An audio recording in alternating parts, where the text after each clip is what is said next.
Another examination you can do in the ED is the evaluation of kidney for nephrolithiasis. And this is a relatively easy examination to do. We're going to do, again, using the phased array transducer, your all-purpose ED transducer. And the first view that we're going to look at is a sagittal view of the kidney.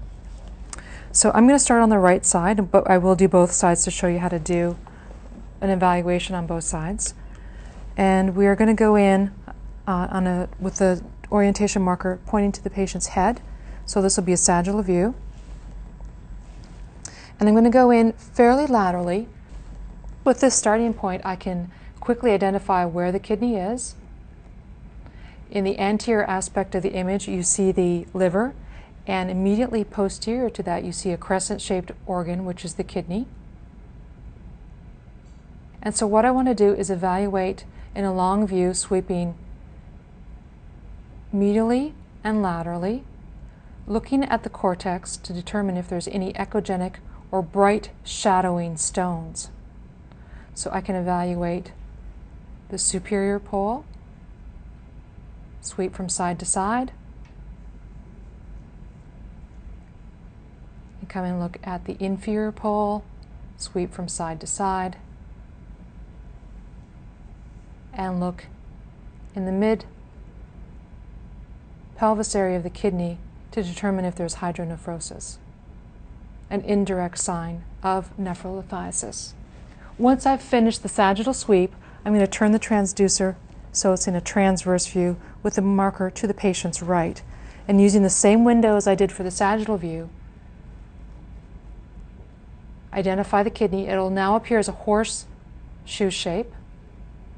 And we can see the renal vein coming into the pelvis of the kidney. And I'm going to sweep superiorly until I move past the superior aspect of the upper pole, and then sweep back down inferiorly, seeing the mid-level of the kidney, renal vein, moving down a rib space and into the inferior pole of the kidney. And I continue until I do not see any tissue of the kidney anymore. An important part of a kidney evaluation is a bilateral comparison between the right and left kidney to determine if there's hydronephrosis present on one side versus the other. So we'll go ahead and do the left side as well. So an easy landmark here is just to identify the costal margin and then move up one hand's width and bring your transducer in at the mid-axillary line. This should get us right in the area of the spleen and the kidney.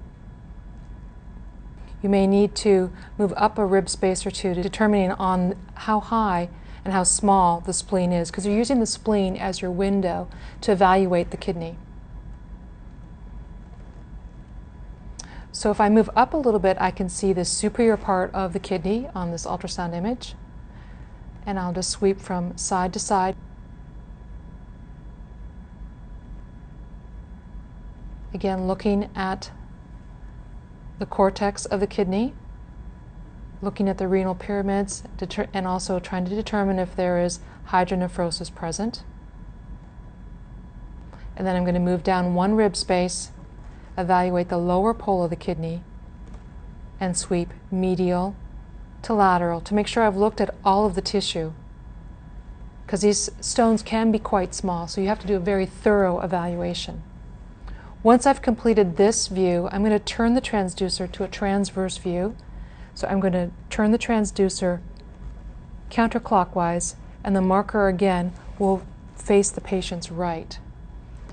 This will give me that horseshoe-shaped appearance of the kidney. And if I start at a mid-level, I will see the renal vein entering the pelvis of the kidney. And from here, this is my midpoint, I'm going to sweep superior. I might have to go up a rib space to find it. Go all the way through the kidney, superior pole, and then start to move inferiorly to mid-level. Continue on down, inferior again, to the lower pole of the kidney, and all the way out. So that completes the kidney evaluation.